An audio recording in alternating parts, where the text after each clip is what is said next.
નમસ્કાર મિત્રો, આ લેક્ચરમાં આપણે પ્રાચીન ભારતનો ઇતિહાસ જાણવા માટેના સ્ત્રોત એનો ત્રીજો ભાગ વિદેશી પ્રવાસીઓની નોંધ. જે તે સમયે ભારતમાં વિદેશી પ્રવાસીઓ આવ્યા હતા અને એમને કેટલાક પ્રવાસ વર્ણનો લખ્યા હતા અને એ પ્રવાસ વર્ણનોમાંથી પણ આપણને પ્રાચીન ભારતના ઇતિહાસ વિશે ઘણી બધી બાબતો જાણવા મળે છે. તો સૌથી પહેલા આપણે પ્રાચીન ભારતનો ઇતિહાસ જાણવા માટે આ જે સ્ત્રોત છે એનું મહત્વ જોઈશું. તો ભારતીય ઇતિહાસને સમજવા માટે ગ્રીક રોમન ઐતિહાસિક સ્ત્રોતો, ગ્રીક અને રોમન આ બંને ઐતિહાસિક સ્ત્રોતો અત્યંત મહત્વપૂર્ણ છે. કેમ મહત્વપૂર્ણ છે? તો આ લેખકોએ ભારતને બહારની વ્યક્તિ તરીકે, કેમ કે એ લોકો તો ભારતના હતા નહીં, એટલે એમને ભારતની બહારની વ્યક્તિ તરીકે જોયું, જે તટસ્થ દ્રષ્ટિકોણ પૂરો પાડે છે. આપણે પોતે આપણા દેશ વિશે, આપણા દેશના લોકો વિશે આપણા કેટલાક પૂર્વગ્રહો હોય, આપણી કેટલીક માન્યતાઓ હોય, પણ એ તો આપણે તેના હતા જ નહીં, એટલે એમની કોઈ માન્યતાઓ હોય એ શક્ય નથી. એટલે એમાં તટસ્થતા હોવાની શક્યતા વધારે છે. તેમના અહેવાલોમાં વેપાર, યુદ્ધ, ભૂગોળ, તત્કાલીન શાસન વ્યવસ્થા આ બધાનું વિગતવાર વર્ણન છે. કેમ કે એ લોકો ભારતમાં જ્યારે આવ્યા, જેટલો સમય રોકાયા એટલો સમય એમણે બહુ દૂરથી એક જેને કહેવાય એક વિહંગાવલોકન કર્યું. એમણે જોયું કે ભારતના લોકોની એ વખતની સમાજ વ્યવસ્થા કેવી છે, રાજ્યતંત્ર કેવું છે, વહીવટી તંત્ર કેવું છે, ભૂગોળ કેવી છે, કઈ કઈ બાબતો અનુકૂળ છે, કેવી બાબતો પ્રતિકૂળ છે. આ સ્ત્રોતો દ્વારા ભારત અને પશ્ચિમ વિશ્વ વચ્ચેના ઐતિહાસિક સંપર્કની પુષ્ટિ થાય છે. પશ્ચિમી વિશ્વ એટલે આપણા ભારતની પશ્ચિમ સાઈડે આવેલું છે, એટલે ભારત અને પશ્ચિમી વિશ્વ વચ્ચેના ઐતિહાસિક સંપર્કની પુષ્ટિ થાય છે. આપણને ખ્યાલ આવે છે કે પ્રાચીન ભારતની અંદર પણ ભારત જે છે એ અન્ય દેશો સાથે ઘનિષ્ઠ સંપર્કમાં હતું.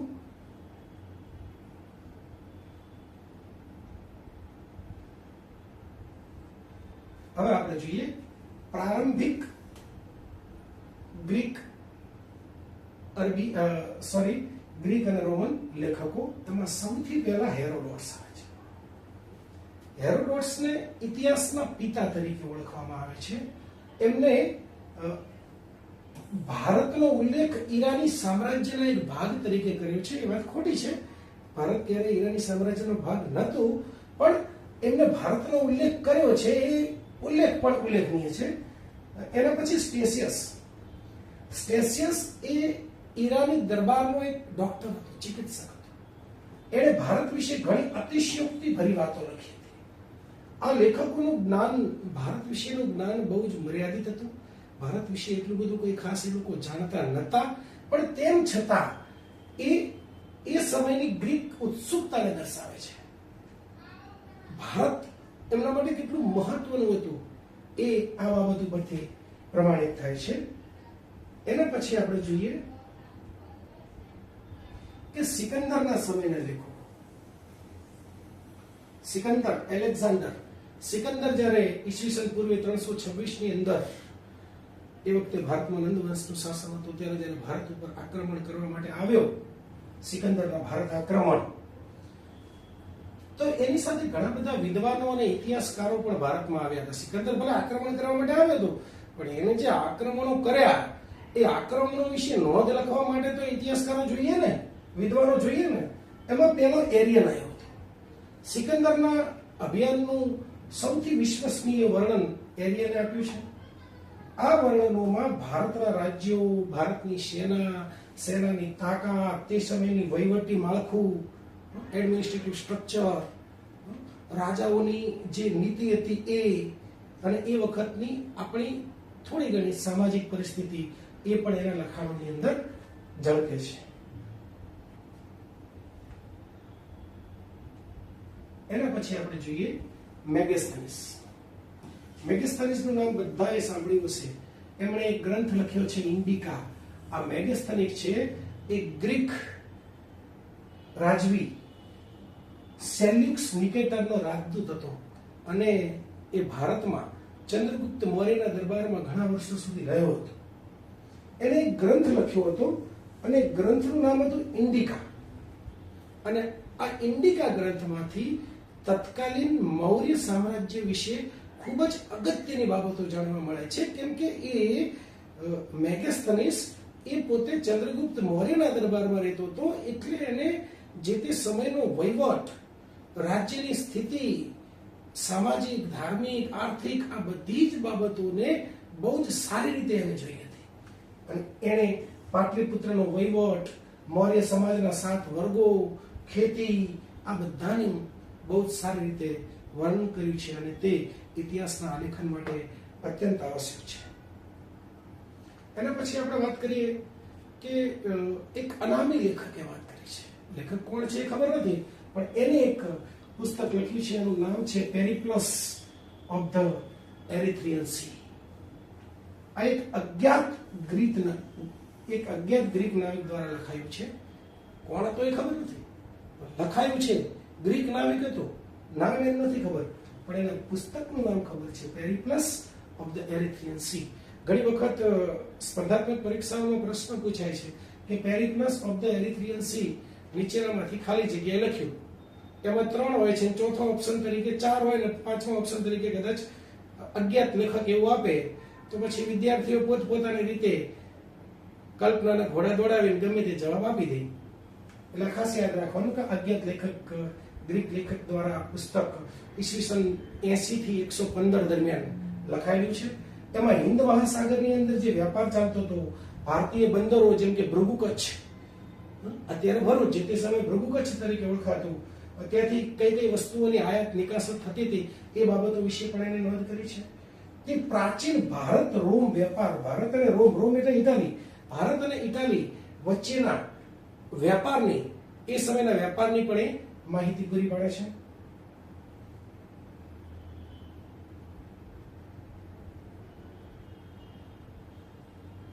એના પછી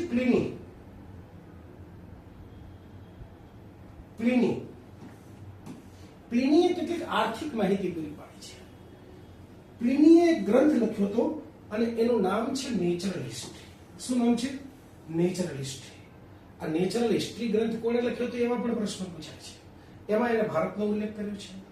એને નોંધ્યું છે કે કેવી રીતે રોમના લોકો, રોમનો રોમનું સોનું ભારતની અંદર વહી રહ્યું હતું. એનો મતલબ એમ કે રોમથી સોનું ભારતની અંદર આવતું હતું. સમજાયું? એટલે એણે એવું કીધું છે કે રોમનો સોનાનો વ્યય આ માહિતી સાબિત કરે છે કે તે સમયે ભારતની આર્થિક સ્થિતિ કેટલી જબરદસ્ત મજબૂત હશે કે રોમનું સોનું પણ અહીંયા આગળ વહેતું હતું. હવે આપણે જોઈએ ભૂગોળનો ગ્રંથ. એના લેખક છે ટોલેમી. ટોલેમીએ ઈસવીની 2જી સદીની અંદર ભારતનો નકશો અને ભૌગોલિક માહિતી આપી હતી. શેમાં આપી હતી? પોતાના ગ્રંથમાં. કયા ગ્રંથમાં? ભૂગોળમાં. ટોલેમી શેની માહિતી આપી હતી? તો ભારતનો નકશો અને ભારતની ભૌગોલિક માહિતી. તેના દ્વારા ભારતના દરિયા કિનારા અને નદીઓના માર્ગો વિશે સચોટ માહિતી મળે છે. હવે જે પોતે ભારતનો નકશો આપી શકતો હોય એને સ્વાભાવિક છે કે માર્ગો વિશે તો ખ્યાલ જ હોય. તે પ્રાચીન ભારતના વ્યાપાર માર્ગો સમજવામાં ખૂબ જ મદદરૂપ થાય છે.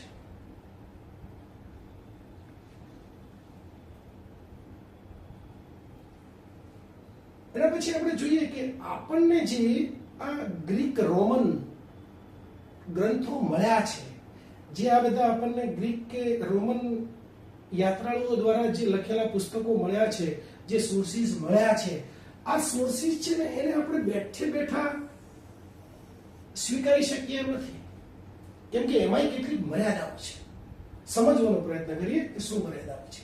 ઘણીવાર આ લેખકો ભારતીય સંસ્કૃતિને પૂરેપૂરી સમજી શક્યા નહોતા. એ લોકો એક મુસાફર તરીકે આવ્યા હતા. કેટલાક મુસાફરો ઘણો સમય ભારતની અંદર રહ્યા, એમને ભારતની સંસ્કૃતિને બહુ નજીકથી જોઈ, એટલે એમના લખાણની અંદર થોડી પરિપક્વતા વધુ હોય છે.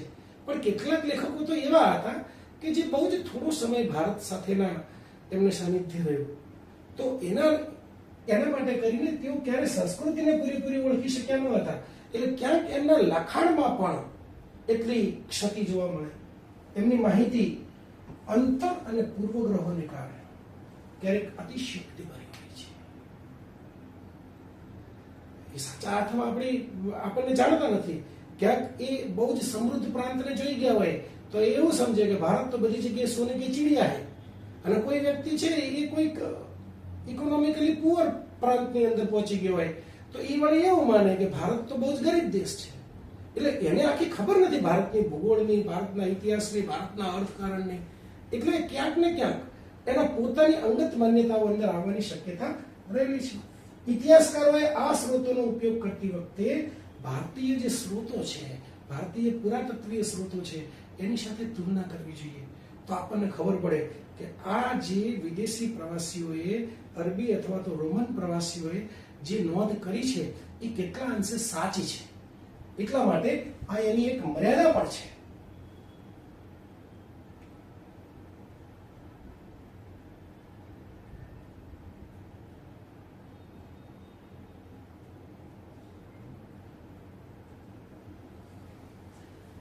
હવે આપણે પહેલા વિદેશી પ્રવાસીઓની નોંધ તરીકે આપણે સૌથી પહેલા અરબી અને રોમન ઇતિહાસકારો અથવા તો રોમન વિદ્વાનો વિશે વાત કરી. હવે આપણે વાત કરીએ ચીની પ્રવાસીઓ. એ વખતે યુઆન સાંગ, ફાહિયાન, ઇત્સિંગ વગેરે જેવા જે ચીની યાત્રાળુઓ છે એ ભારતમાં આવ્યા હતા. એમને ભારતનું રાજકારણ, ભારતની સામાજિક પરિસ્થિતિ, ભારતનો સમાજ, ભારતના લોકો, આપણી રહેણીકરણી, આપણી વિચારધારા, આપણી સંસ્કૃતિના કેટલાક તત્વો એ બધાને બહુ નજીકથી જોયા. અને એના પછી એમને જે ગ્રંથ લખ્યો એની અંદર એમને કેટલુંક સ્થાન આપ્યું છે. અને એટલા માટે ભારતની સામાજિક, સાંસ્કૃતિક, ધાર્મિક પરિસ્થિતિને સમજવા માટે આપણને બહુ મદદરૂપ થાય છે.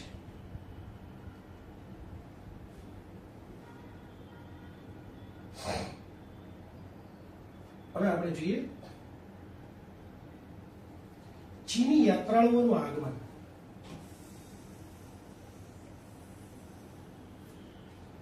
ભારતમાં ચીની યાત્રાળુઓ કયા સમયમાં આવ્યા હતા અને ભારત અને ચીન વચ્ચેના સંબંધો એનો મુખ્ય કોઈ આધાર હોય તો એ ધર્મ છે. બૌદ્ધ ધર્મના પ્રસારના કારણે ભારત અને ચીન વચ્ચેના સંબંધો પ્રગાઢ બન્યા હતા. એનાથી આગળ વાત કરીએ તો ચીની યાત્રાળુઓ ભારતના પવિત્ર બૌદ્ધ સ્થળોની મુલાકાત લેવા અને પ્રાચીન ગ્રંથો મેળવવા માટે ભારત આવ્યા હતા. એ ભારતનો ઇતિહાસ લખવા નતા આવ્યા. ચીની યાત્રાળુઓને ભારતમાં આવવાનો મુખ્ય હેતુ શું હતો? એક તો બૌદ્ધ ધર્મનો પ્રસાર કરવા માટે આવ્યા હતા, બીજું ભારતના જે બૌદ્ધ સ્થળો છે એની મુલાકાત લેવા માટે આવ્યા હતા, અને ત્રીજું કે ભારતના જે પ્રાચીન ગ્રંથો છે એને મેળવવા માટે ભારત આવ્યા હતા. કેમ કે એ વખતે ઇન્ટરનેટ તો હતું નહીં કે આપણે એ વખતના યુએન સંઘ ને, ફાહિયાન ને, ઇત્સિંગ ને બધા તાત્કાલિક આપણા ગ્રંથો ડાઉનલોડ કરી નાખે એવું તો હતું નહીં. તેમની નોંધોમાં માત્ર ધર્મ જ નહીં પરંતુ એ સમયની શાસન વ્યવસ્થા, સમાજ, લોકોની જીવનશૈલી એના વિશે પણ બહુ જ સ્પષ્ટ વર્ણન જોવા મળે છે. ગુપ્ત કાળથી લઈને હર્ષવર્ધનના સમય સુધીનો ઇતિહાસ સમજવા માટે આ સ્ત્રોતો અમૂલ્ય છે. કેમ કે ગુપ્ત સમયથી શરૂ કરી અને હર્ષવર્ધનના સમય સુધી આ ચીની યાત્રાળુઓ ભારતમાં આવ્યા હતા. અને યુએન સંઘ જેવા યાત્રાળુઓ તો બહુ લાંબો સમય સુધી ભારતમાં રહ્યા પણ હતા.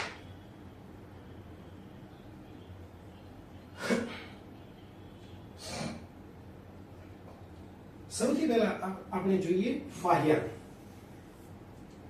ફાહિયાન ભારતમાં ગુપ્ત સમયમાં આવ્યો હતો. તે ચંદ્રગુપ્ત બીજો એટલે કે વિક્રમાદિત્યના સમયમાં ઈસવીસન 399 થી 414 ભારતમાં આવ્યા હતા. એટલે બહુ મોટો સમય છે, 15 વર્ષ જેવો સમય છે. તેમનો મુખ્ય હેતુ શું હતો? આપણે પહેલા જ વાત કરી. મુખ્ય હેતુ 3 હતા: બૌદ્ધ ધર્મનો પ્રચાર કરવો, આપણા પ્રાચીન ગ્રંથો મેળવવા, અને ત્રીજું કયું હતું? બૌદ્ધ સાહિત્યની શોધ અને પવિત્ર સ્થળોની મુલાકાતનો. બૌદ્ધ જે પવિત્ર સ્થળો હતા એની મુલાકાત લેવાનો એમનો મુખ્ય હેતુ હતો. તેમણે ગુપ્ત સામ્રાજ્યની શાંતિ અને સમૃદ્ધિનું વર્ણન કર્યું છે.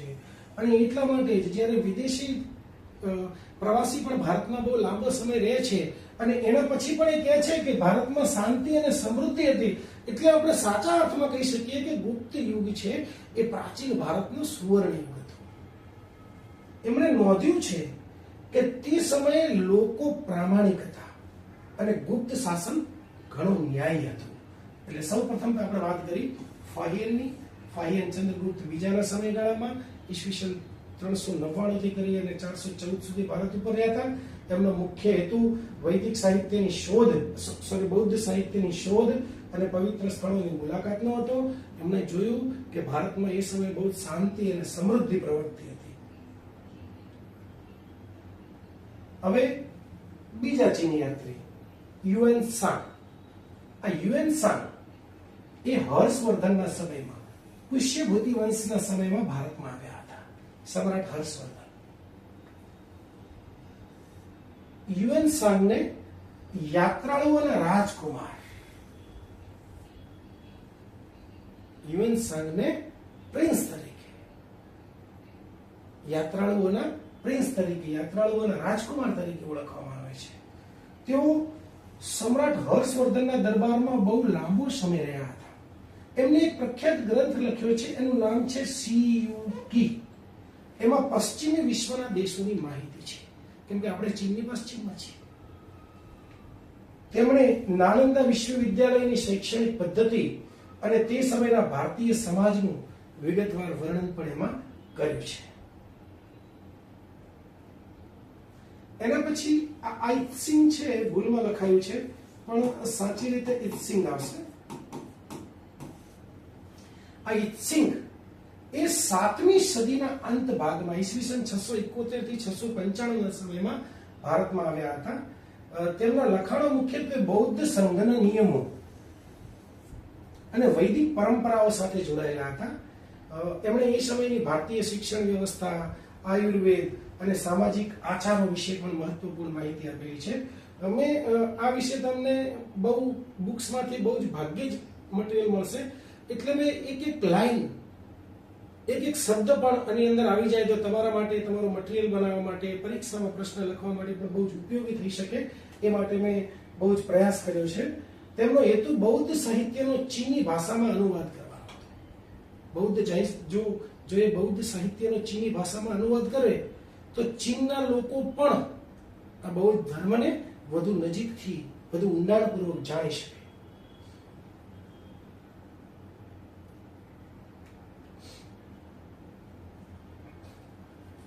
ઇતિહાસ લેખનની અંદર આ ચીની યાત્રાળુઓના જે લખાણો છે એનું શું મહત્વ છે?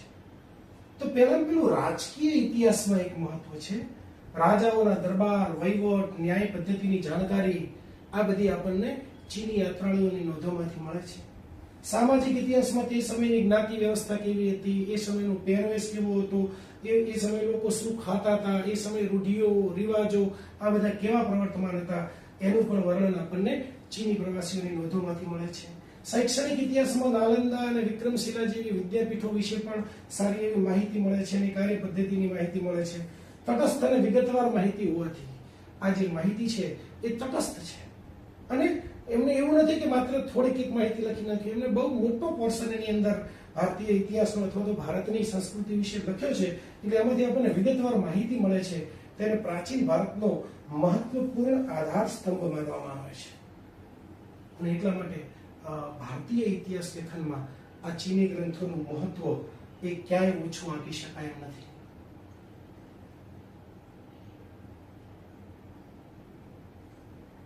હવે આપણે નિષ્કર્ષ જોઈએ તો ચીની પ્રવાસીઓની મુસાફરી, એમણે લખેલી મુસાફરીની નોંધો એ માત્ર કોઈ યાત્રાનો વૃત્તાંત નથી કે આપણે એક જગ્યાએથી બીજી જગ્યાએ ગયા, આપણને ત્યાં કેવી મજા આવી, આપણે કેવા કેવા વાહનોમાં ગયા, ત્યાં આગળ શું હતું, કેવું નહોતું, કોની મુલાકાત લીધી, એવું નથી. એ માત્ર યાત્રાનો વૃત્તાંત નથી, પરંતુ પ્રાચીન ભારતનો ઐતિહાસિક દસ્તાવેજ છે. તેમાં ભારતની સામાજિક, આર્થિક, ધાર્મિક, વહીવટી, રાજકીય તમામ પ્રકારની માહિતી અને એ પણ વિશ્વસનીય માહિતી મળે છે. તેમણે ભારતને જે દ્રષ્ટિએ જોયું તે આપણા ભવ્ય વારસાને સમજવા માટેનું એક મહત્વનું પાસું છે. આ પ્રવાસી દ્વારા ભારત અને ચીન વચ્ચેના સાંસ્કૃતિક સેતુનું નિર્માણ થયું, જે આજે પણ ઇતિહાસમાં સુવર્ણ અક્ષરે લખાયું છે. એટલે ચીની યાત્રાળુઓ ભારતમાં આવ્યા અને એમને જે નોંધ લીધી છે એને આપણા ઇતિહાસના આલેખનમાં પણ બહુ મોટો ભાગ ભજવ્યો છે.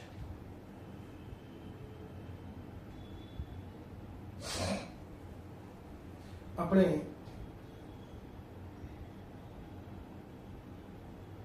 રોમન અને ગ્રીક ઇતિહાસકારો વિશે વાત કરી, એના પછી આપણે ચીની ઇતિહાસકારો વિશે વાત કરી અને હવે આપણે વાત કરીશું અરબી ઇતિહાસકારો વિશે.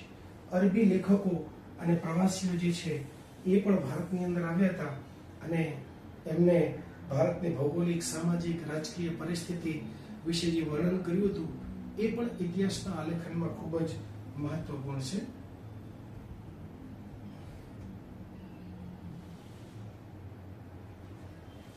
હવે ભારત અને અરબ જગત એના વચ્ચેનો ઐતિહાસિક સેતુ, આ પેલું ઇન્ડિયા અને આ અરબ, આ બંને વચ્ચેનો બ્રિજ કેવી રીતે આપણે જોઈએ? પ્રાચીન સમયથી જ ભારત અને અરબ દેશો વચ્ચે વ્યાપાર અને સંસ્કૃતિનો સંબંધ રહ્યો હતો, કેમ કે આપણાથી બહુ નજીક છે. ઇસ્લામના ઉદય પછી આ સંબંધો વધુ ગાઢ બન્યા અને ઘણા અરબી પ્રવાસીઓ ભારતની અંદર આવ્યા હતા. તેમના અહેવાલોમાં ભારતીય રાજાઓ, ભારતનો સમાજ, ભારતનો વેપાર એની અદ્ભુત માહિતી મળે છે. આનો તો ખાસ કરીને પ્રતિહાર રાજવંશ, રાષ્ટ્રકૂટ રાજવંશ, પાલ રાજવંશ એમના સમયના ઇતિહાસને સમજવામાં બહુ જ મહત્વપૂર્ણ છે.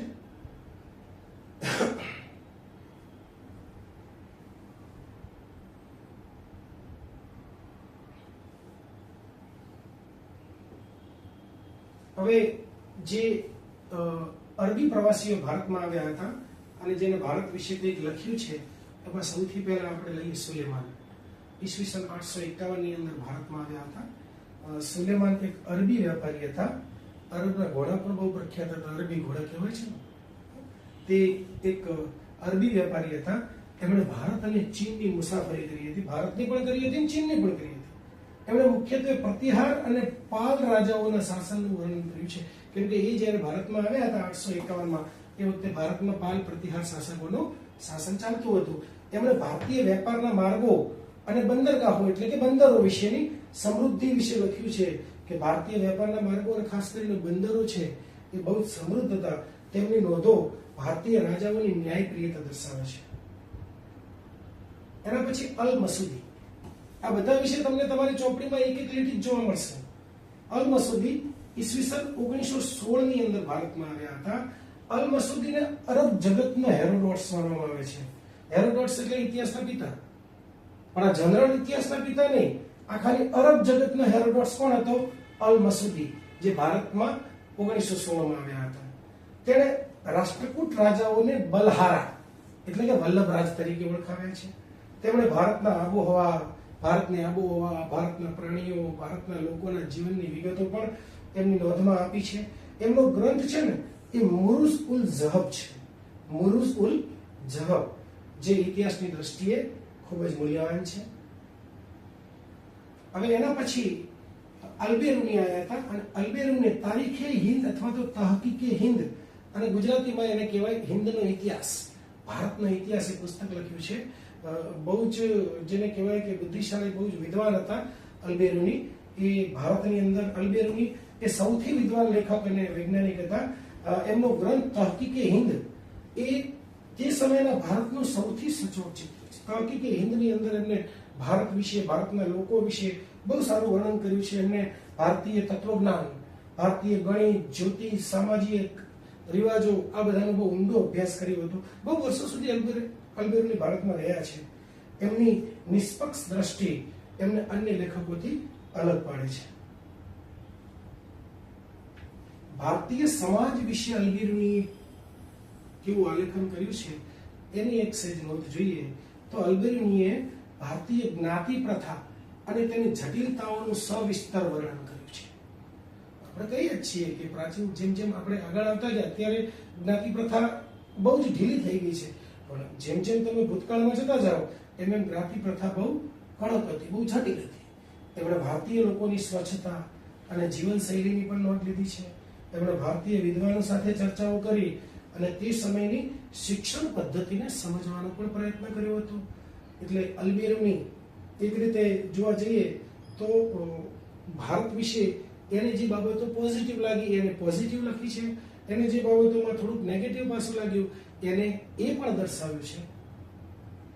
એના પછી અન્ય મહત્વના લેખકો જેની અંદર ઇબ્ન ખુરદાદ એમણે ભારત અને પશ્ચિમ વચ્ચેના માર્ગોનું વર્ણન કર્યું છે.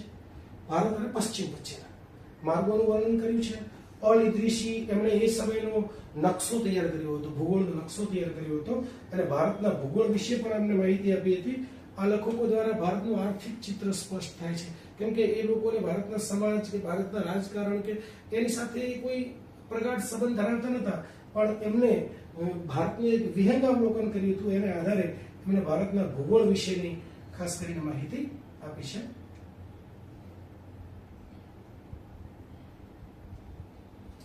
એના પછી આપણે વાત કરીએ કે આ જે અરબી ઇતિહાસ લેખકો હતા એમનો ઇતિહાસ, અરબી મુસાફરો એમનું ઇતિહાસ લેખનમાં મહત્વ શું છે, તો પહેલું તો ભૌગોલિક જ્ઞાન. એમને નદીઓ, બંદરો, વેપારના માર્ગો એની સારી એવી માહિતી આપણને આપી છે. રાજકીય સ્થિતિ, તે સમયના રાજવંશો અને એમની શક્તિ કરતા એ સમયના રાજવંશો વિશે માહિતી આપી છે. જે આપણને જે સ્ત્રોત મળ્યા છે એની સાથે આપણને સરખાવીએ તો એ તુલનાત્મક અધ્યયન માટે બહુ ઉપયોગી છે. એના પછી સામાજિક દર્પણ, તત્કાલીન રિવાજો, માન્યતાઓ અને લોકોનું જીવન, ખાસ કરીને અલબેરુનીએ બીજા બધા લેખકો કરતા થોડું વિશેષ આપ્યું છે. આ લેખકોની નોંધો પુરાતત્વીય પુરાવાઓ સાથે મેળ ખાતી હોવાથી સાચી છે, પુરાતત્વીય પુરાવાઓ સાથે મેળ ખાતી હોવાથી આ એમની નોંધો છે વિશ્વસનીય છે. અને છેલ્લે અરબી લેખકોની નોંધ છે ને એ પ્રાચીન ભારતના બહુમુખી પાસાઓને ઉજાગર કરે છે. એમનું તટસ્થ અને તાર્કિક અવલોકન ભારતના ઇતિહાસને એક વૈશ્વિક પરિપ્રેક્ષ્ય આપે છે. આમ જનરલ જોઈએ તો ભારતના ઇતિહાસના આલેખનમાં